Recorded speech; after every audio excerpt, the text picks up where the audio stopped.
Usually I try to come at these reviews real nice, real chill, even real respectful, but probably not today. Nah, because Real Housewives of Potomac, y'all trying me, my patience, from Robin, from Ashley, from NECA, in production, y'all about to get it too. Let's talk about it.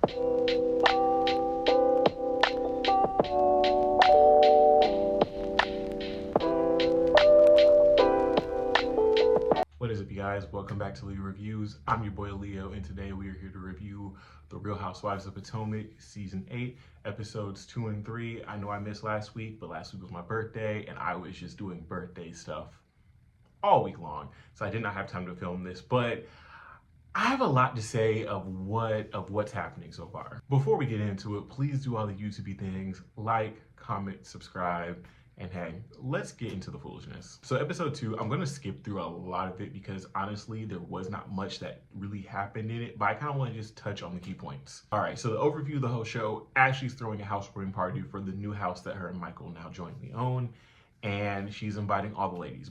So we have this scene with Mia meeting up with Karen in the park, which I need to go to that park again. I've been to that park where they were walking it like a time or two. It's so beautiful there. I love walking it.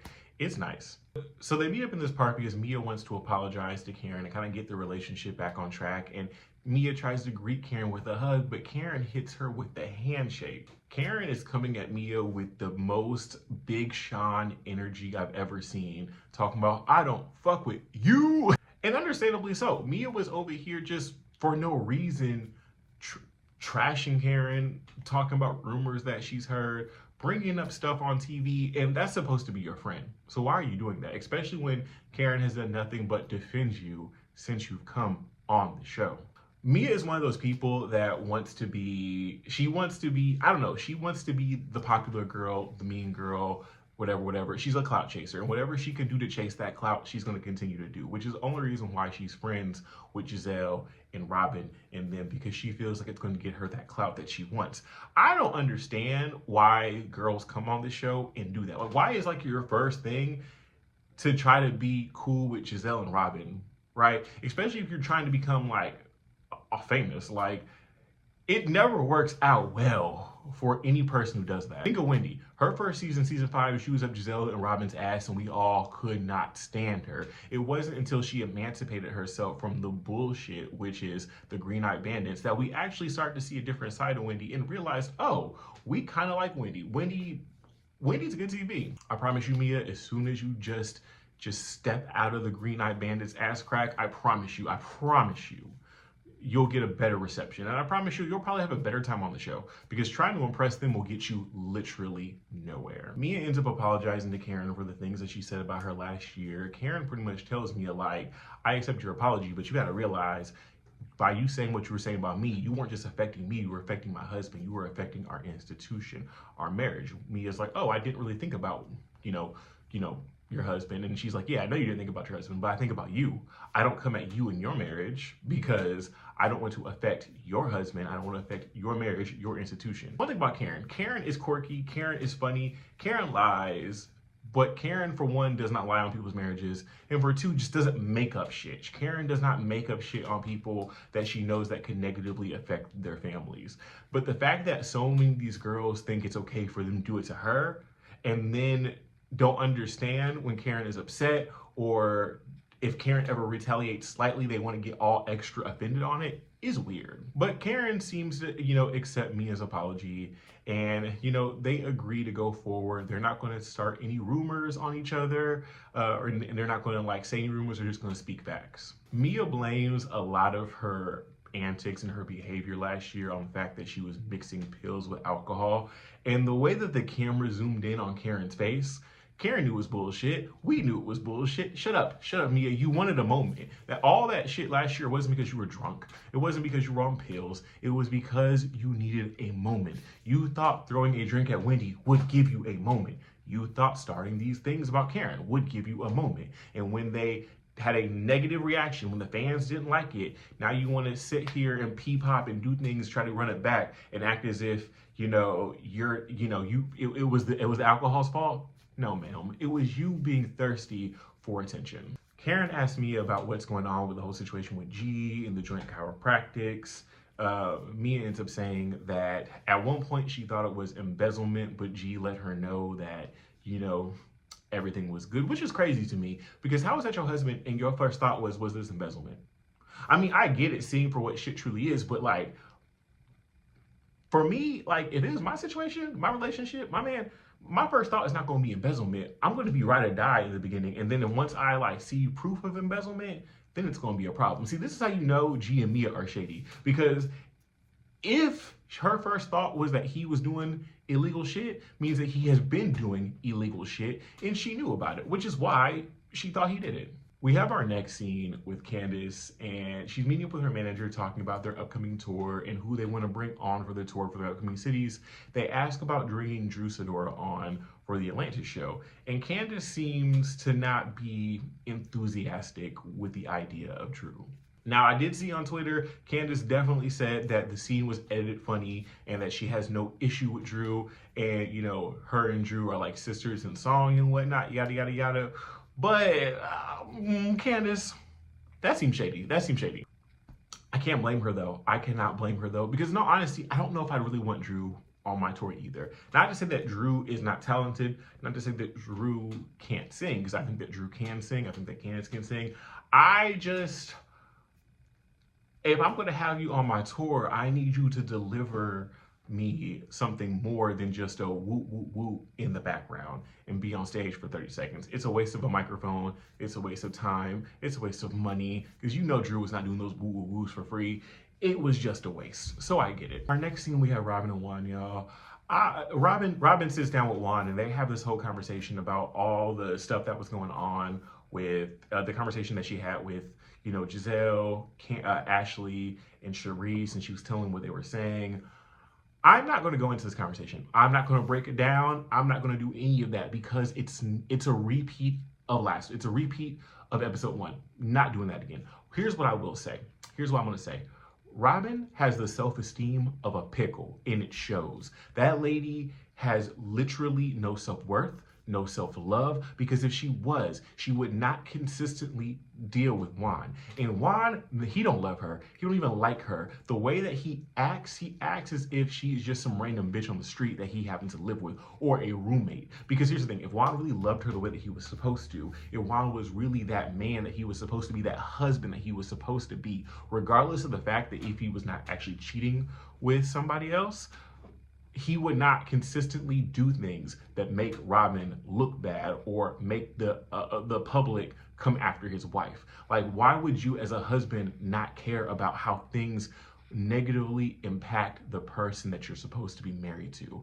It's pathetic. It's very clear that Robin is trying to come across as not being upset or not being pressed about the situation. My dear, it's very clear that you are upset. It's very clear that you are extremely pressed about the situation. We all see it, my love. But you don't. And honestly, no, I think that you do see it. I think that you know. I think that you're just going to ride this out until you can't ride it no more. Unfortunately, Robin's not going nowhere, and we're going to deal with it. But I'm going to say this. Going forward, unless something significantly happens, I'm not covering no scenes with Robin and Juan. I'm not going to sit up here and let them gaslight me and the audience. I'm not covering it. We're not doing it. Now we have NECA's opening scene. We have NECA. She's like looking at this house that they had just bought, that they're about to, like, you know, remodel and make look nice. NECA, I want to like her so bad. I want to like NECA so bad. She is beautiful, like beautiful, beautiful, beautiful. Like, she actually gives Jennifer Williams low-key in the face, a little wee bit. She has like a beautiful life. Her husband's handsome. She's a lawyer. He's a doctor. They have a nice home. They actually live in Potomac. They have properties all over the country. They got properties in other countries. This is essentially what we want in a housewife. But NECA is thirsty. NECA wants to be on screen way too bad, and it's very clear, it's very obvious, and unfortunately, it's about to make her extremely unwatchable and extremely unlikable, and we're going to get into that later. But NECA, I wanted to like you so bad. I wanted to love you, but you, no thank you. Now that Wendy's having a talk show where she's going to be doing, you know, educational, political commentation, different things like that. I think that that is definitely a good avenue for Wendy. I think that's something that Wendy should do. Honestly, it might be a better fit for her to be on a talk show for political things than a reality show. I think I might like her better over there. So all the light-skinned girls meet up to do Pilates or whatever they're doing in the gym, and that's when Karen tells us that she found that she has like this condition, and it's just so bad, and she's so glad that she caught it early on. And I'm over here like, oh my God, Karen, what's the condition? This lady said that she had a 0.5% blockage in her carotid artery. Ma'am, if you don't eat a salad and run a mile, but that is the one thing about Karen. Karen is going to give us dramatics every single time. I love Karen. I love Karen. Karen, honestly, I know people say Giselle's the queen of the show, but let's be honest. It's Karen. It's the grand dame. We know it's Karen. Karen is the #1 fan favorite. Giselle might be the face, but Karen is really in charge of the girls, and we know it. Ashley's trying to figure out how she's going to do this Pilates thing with her new boobs. She's got her boobs done. She named them Demi and Diamond. Good for you, Ashley. You know, little makeover post. I was going to say post-divorce, but you're still married, so I guess pre-divorce makeover. Hey. They ask Ashley about the whole situation with with Michael suing Candace. Ashley says she doesn't know anything about it, and I'm sitting there, I'm like, Cap, you for sure as hell know everything about it. Michael's definitely pillow talking you everything about that case, but you just trying to protect Michael because you're trying to protect your money. Ashley says that she did not invite Candace to her housewarming party. You know what? I'm gonna say this. It's interesting when it comes to, you know, the Housewives, and y'all wanting to, you know, invite people, not invite people. But with Potomac, I have noticed that y'all go out of y'all way to, when y'all don't like somebody, to try to ice them out. And I'm not really saying Potomac in general. I just mean Ashley, Giselle, and Robin. When y'all don't like somebody, y'all don't speak. Y'all don't try to be cordial. Y'all just ice them out and just are assholes. And it's usually you're icing them out is usually never something that deep that you can't get past. But have you noticed that Karen can say whatever the hell that she wants to Giselle, whatever the hell that she wants to Robin? They can have the most knockout, drag out argument, and they will never ice out Karen the way that they ice out Candace and Wendy for doing significantly less. Because the thing about it is that Candace hasn't done anything to Giselle for Giselle to not want to mess with her. And Wendy read you for filth 2 years ago. For 2 years ago. You're still mad? You're still mad? But last year, literally, you were in this knockdown, drag out argument with Karen. Karen was reading you for everything. Everything. And Karen has been reading you for everything for the last 8 years. But yet you can still be cordial with Karen, but you can't extend that same grace to the 2 dark-skinned girls on the show? Okay. It's the day of Ashley's party, and all the girls arrive. For some reason, Ashley's friend Deborah arrives. Why are we trying to make fetch happen? Why? We didn't like Deborah back then, last year. We don't want to see Deborah on the screens now. Deborah needs to fall into obscurity with Big Bird and the Cookie Monster and all of them, because we don't care. Nneka comes to the party, and that's when she meets everybody in the cast, and the producers ask Wendy, what did she think of Nneka, or has she ever met Nneka before? And she said that she met Nneka in passing. And it felt a little shady, but it was just, I met her in passing. Ashley and Wendy ended up like going and having a conversation back by themselves, and they started having a conversation about the state of their friendship and how Wendy doesn't really like the fact that she brought Deborah, which I kind of get. And they kind of, Ashley and her just kind of talk about just being better friends to each other. And this is when Ashley decides that she's going to be for the bullshit. She's going to start some shit between Nneka and Wendy.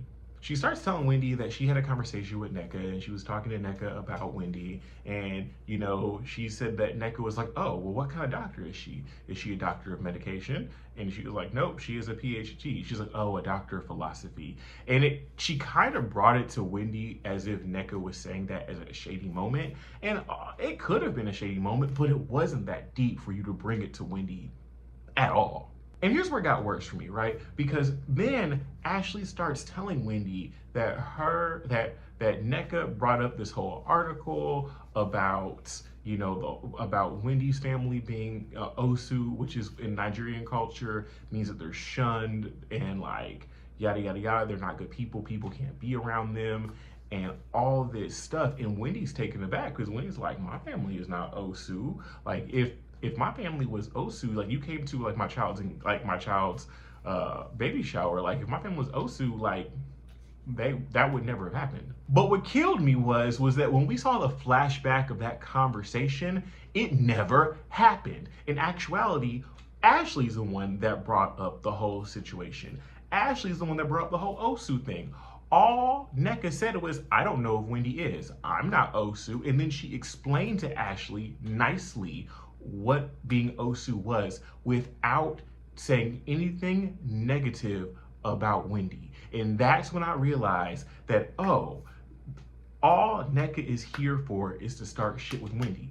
All Nneka is here for is to fight with Wendy. You only casted Nneka as your diversity hire to say, hey, we're not colorists. You see that? It's a dark-skinned girl fighting with another dark-skinned girl and trying to make it as a Wendy issue. It's not a Wendy issue. It's not a situation where Wendy just can't get along with people. It's literally you guys are picking on her. You guys are picking fights with her and then expecting her not to react. And then when she does react, and keep in mind, Wendy has underreacted on everybody. She underreacted on Giselle. She's underreacted on Robin. She's underreacted on Ashley. She even underreacted on Mia throwing a drink on her. But the slightest thing that she does, because of you guys' provocation, you guys want to just paint her off to be this angry, mean, aggressive ass individual. And that's why you brought Nneka on the show to be like, oh, see, it's not us, the light skinned girls. We're not colorists. No. A dark skinned girl has a problem with her too.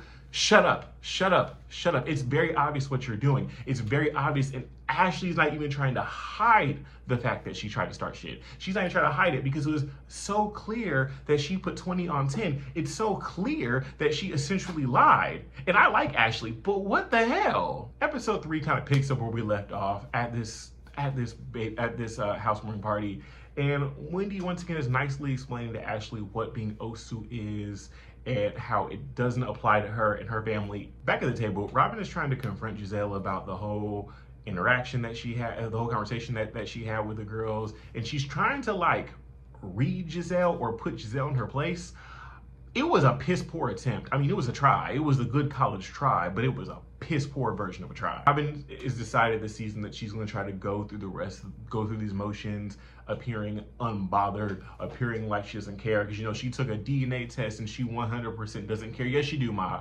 You care. Because if you did not care, you wouldn't be trying to confront your best friend on this situation. Giselle tells Karen that Karen needs to apologize to Robin for the situation last year, talking about, you know, that blonde-haired woman that looks like her in Georgetown, aka Coach Bree. And Karen says, I'll apologize if you apologize. So Robin and Karen end up going to sit down and they have a whole conversation about the whole situation. And they kind of half-assedly apologize to each other and half-assedly agree not to start rumors or say shit about each other that's not true. And here's what pisses me off. Robin, you were willing to have a conversation with Karen. You were willing to have a come to Jesus moment with Karen when last year Karen came for you and read you down several times. But Wendy said one small thing that was significantly less bad about your relationship 3 years ago, and we're still not over it. We're still mad about that?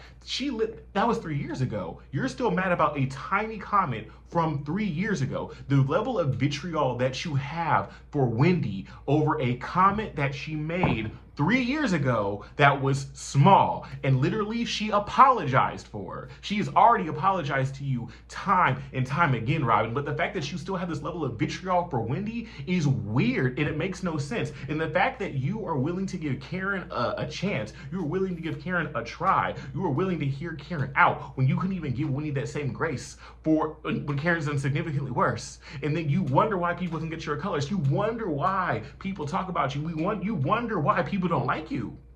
Because you do shit like this, Robin, you do shit like this and it doesn't make sense. Back at the table, Wendy starts talking about her new show and everything that's going on with it. Like I said, it's a political thing.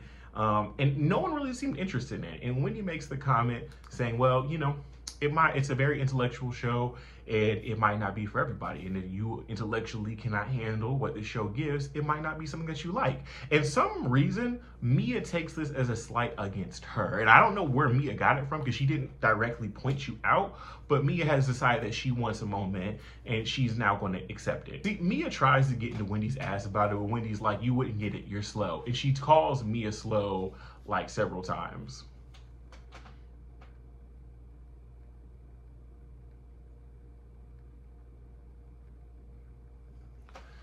It's really clear that that Wendy is still very much so upset about the whole drink situation last year, and how even though Mia seemed to apologize, she then went on Twitter and attacked Wendy. She then doubled down on it at the reunion. So it showed that your apology, Mia, to Wendy was bullshit. Your apology wasn't genuine. So of course, Wendy will never really have like good thoughts for you until you come at her with a genuine apology.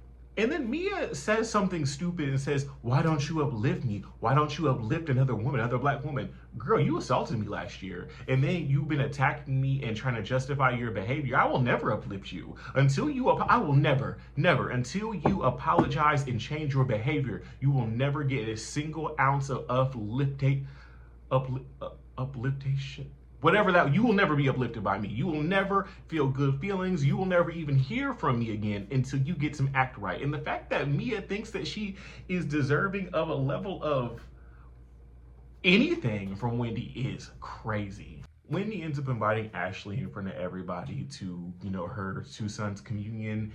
And it's very obvious that Wendy is inviting Ashley and Karen in front of the rest of them and not inviting the rest of them.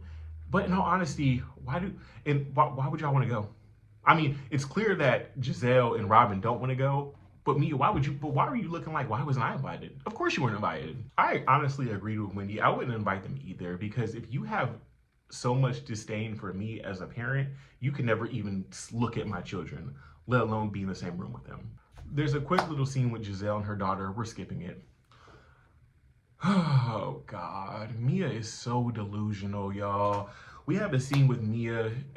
Karen comes over her house. Once again, Mia goes in for the hug, but Karen, once again, for the third time in a row, hits her with a Big Sean, I don't fuck with you handshake. And I think that Mia is going to be on that handshake probably for the rest of the season, as she should be. They start talking about Mia's relationship with Wendy, and Mia says that she can't move forward with Wendy because she says Wendy she does too much. And she says that she was upset because Wendy was calling her slow. And she says that her son has a speech impediment, and her son has been bullied in school, and kids have called her slow, and she's mad at Wendy for doing that because I don't know what you're mad at, Mia. I don't know. You're reaching. Mia, you are reaching. Listen, as a person with a speech impediment myself, I worked really hard to not let it show, because in high school, in middle school, it was so bad that I could not talk.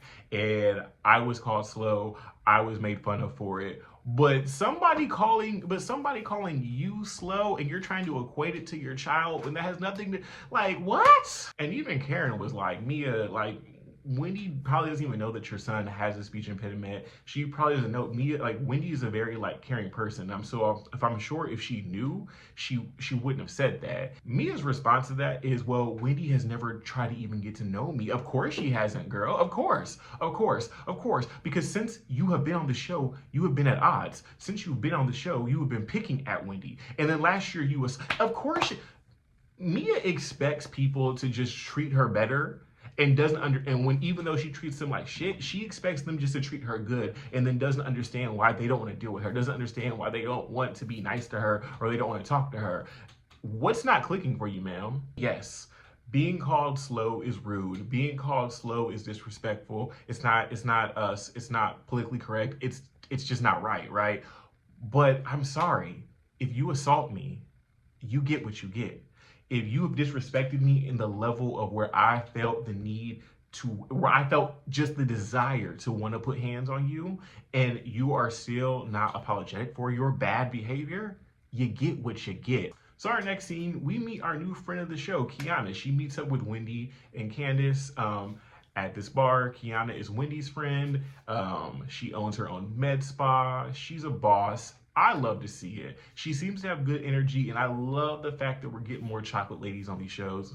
So I'm here for it. The conversation goes to Ashley's housewarming party, and Wendy is telling Candace all about it. And you know what was funny? Candace clocked it. Candace clocked it before anyone else did that Ashley was probably over exaggerating the whole thing with NECA. Candace clocked it. Candace definitely saw it coming. And she tells Wendy, be careful, because while Ashley is definitely a fun girl, Ashley will stab you in the back very, very quickly. And I honestly agree with that. I actually like Ashley. I do. I like Ashley a lot on the show. I think that she's very vital for the show. I think that she's a fun girl. I think that all that stuff. But Ashley's messy. Ashley is messy. And Ashley does not care who she's going to be messy to. That's the thing. Ashley will be messy to everybody. You're her friend, she's going to be unnecessarily messy. You're her enemy, she'll still be unnecessarily messy. Ashley does not discriminate. She is a mess box, which is probably why I don't know if I could be really friends with her like that in person. But you know what? Like I said, I like her, but Candace was right. Ashley and Karen meet up to go shopping. Karen is comedy. She got bit in the face with a bug. Karen shows us time and time again why we like her, why she is the best thing that the show's ever had. They start talking about, Wendy's upcoming communion. Ashley's trying to find something to cover the girls up, because I guess the communion's a churchy event. So she's trying to find something that's like Jesus appropriate. Ashley starts telling Karen about the whole situation and about with NECA and Wendy, and she says that she feels bad because she feels like she over exaggerated. She feels like she put 20 on 10. She feels like she just made the whole situation way worse than it needed to be. And Karen's like, yeah, girl, you did. So Ashley blames the whole thing on the fact that she was drinking. But here's the thing. It's nice that you feel bad. It's nice that you're apologetic about it, but you can't blame all of this on alcohol, because alcohol wasn't a factor in why you were being messy every other year. Why you started shit with so many other people every other year. Alcohol a lot of those times wasn't fully involved, and you still did it. Girl, this is not a drinking problem. This is a character flaw that you truly have. So it's the day of Wendy's communion, and I will tell you guys something. We're gonna get into it. This scene at the end pissed me off 100%. I'm gonna talk about why, and this is where production is about to get the smoke, because you all did too much. So the communion seems to be very successful. I don't really know how that works. I'm guessing, are they getting baptized? I wasn't raised Catholic, so I really don't really know what communion really involves, but it seemed to be a successful event. And now they're at the after party. All the girls show up. Everybody's wearing yellow. Everybody's looking good. Ashley, for some reason, decided that she did not want to dress churchy and that she wanted the titties to be tittying, which, I mean, hey, do what you must do, but I don't know. It couldn't have been that hard to put like a sweater on or a shawl or wear something. I don't know. But hey, do what you gotta do, my dear. I thought it was pure comedy that the first thing Wendy Mama did was throw shade at Mia. One thing about Wendy Mama is a ride or die. Wendy's mama is a ride or die, and that is where Wendy learned to read, because Wendy Mama reads. Wendy Mama, do y'all remember how Wendy's mama was going back and forth with Mia on Twitter last year when she read Mia for filth, the filthiest of man. That's somebody, mama, I'm not messing with. Wendy's mama, I'll never mess with that lady. Quick conversation where Karen invites all the girls to a pickleball event that she's hosting, which I guess is going to be the next cast event. Candace is going to be there, and Candace and Ashley talk about it, and they say that although they really don't fuck with each other, they are going to go ahead and try to be as cordial as possible, which I think is the best thing. Ashley then apologizes to Wendy and tells Wendy that, hey, so I know I told you about the whole thing with old girl, but I kind of over exaggerated. I was kind of putting 10 on 20, 20 on 10, yada, yada, yada. And Wendy's like, girl, you told me it was this, and now you're telling me it wasn't that at all? See, like I said, Candace called it. And Candace was like, that's why your forehead's so big. It's full of lies. See, at first, I laughed at that joke super duper hard, but then I looked in the mirror and I realized that my forehead was just as big. So, yeah. At this point, Wendy says, okay, cool. I don't have a problem. Ashley was doing too much. I don't have a problem with NECA. It's squashed until next week when I'm sure that NECA is about to make this worse. Oh, God. I'm about to rant. I'm about to rant. I'm about to go off on a tangent. Oh my goodness. So NECA and Robin meet up for drinks. Just I don't know, so they can commiserate. This whole thing was about Wendy, right? They just wanted to get to know each other, and the only way that y'all can be friends is to commiserate about another woman.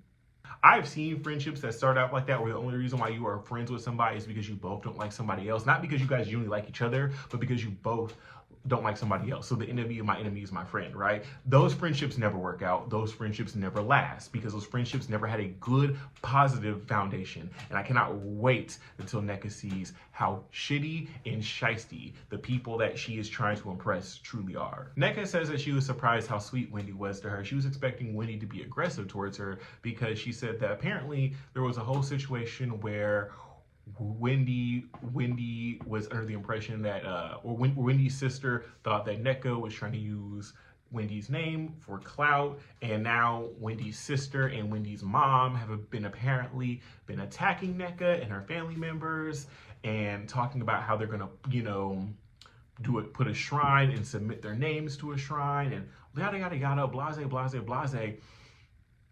And the whole time I'm sitting there, I'm just like, are we doing this? Are we doing this? Because you're calling it voodoo and you're calling it all this stuff, but why? And here's the thing. One thing about me, I'm not religious. I'm not Christian at all. I grew up Christian, but I'm not Christian at all anymore. But I still have a respect for Christianity because that's somebody's beliefs, right? Those are somebody else's beliefs.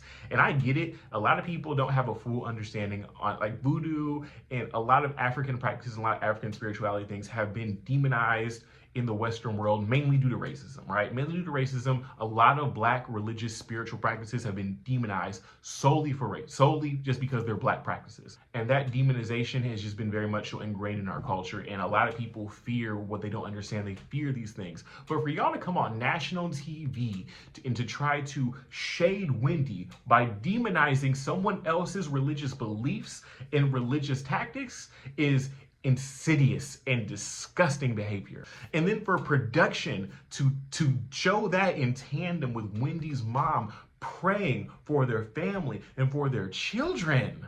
Why would y'all do that? If Wendy's mama actually did have a shrine and did practice African spirituality in certain aspects, so the fuck what? Those are her religious beliefs. If you don't believe it, no one's telling you to. That's not your God. Move the fuck on. Do what you have to do. Pray the way that you want to pray, but do not demonize somebody else for praying in a different way from you. And that's what a lot of people, especially in the church, do. They demonize other people's religions. They demonize other things because you don't understand it. And that's fine that you don't understand it, but shut the fuck up about it. We went from last year having a whole situation where colorism was very blatant and rampant on this show. And then we had a reunion where they literally glazed over it in a 2 to 3 minute segment where the half of the cast was trying to deny that it was even an issue when we all saw that it was an issue, only for y'all to come back this year and bring on a diversity hire to disrespect another group of people's religious practices. What are y'all doing? And like I said, at this point, I blame production because at this point, this is when I knew for a full fact that NECA is only here to have fake ass, manufactured ass, dumb ass beef with Wendy. That is only reason why NECA is here. And I am not about to, I'm not gonna deal with it. I'll talk about it going forward, but I'm not about to get myself super worked up because it's bullshit and it's fake. It's not real, authentic drama. Wendy's issue with everybody else is actually more real and authentic. It might be stupid. Her issue with Robin, stupid. Her issue with Giselle, stupid. When Ashley does some dumb shit, it's stupid. Her issue with Mia, it's stupid. But all those issues are more authentic because they're actually issues due to a cause and effect. You came on this show with wanting to have an issue with Wendy. You came on this show as a pawn, as a puppet. And you know what? Just like how I said Robin has a self-esteem of a pickle, NECA, you must do too. Because for you to allow yourself to be used like that in a very blatant way just so that you can say that you were on the Real Housewives of Potomac, it's pathetic. It's sad. Do better, my love. I hope Wendy reads you for the filthiest of filth next year or next week. I hope that she gets you together. I hope, and I honestly, Naked, now that you have started this shit, I hope that you can compete. I hope that you can compete because I will say this: nobody will read you better, and nobody will read you harder than a Nigerian person. So I hope that you got it. I hope that you got it. I mean, you're Nigerian as well, Neka, but I hope that you can do it. And the think about Nigerian people, right? When they read you down, they don't read you with lies. They don't read you with assumptions. They don't just make up shit. A Nigerian will read you for filth with your own truth. They will literally look at you and just get you together. And 9 times out of 10, you started it. Ugh, my blood pressure. My blood pressure. Anyways, y'all, thank you so much for watching. That was my review of The Real Housewives of Potomac episodes 2 and 3. I will not be skipping any more weeks because that was a lot. That was a lot. But anyways, please do me a favor. Do all the YouTube things. Like, comment, subscribe. You heard my thoughts. I would love to hear your thoughts. Until then,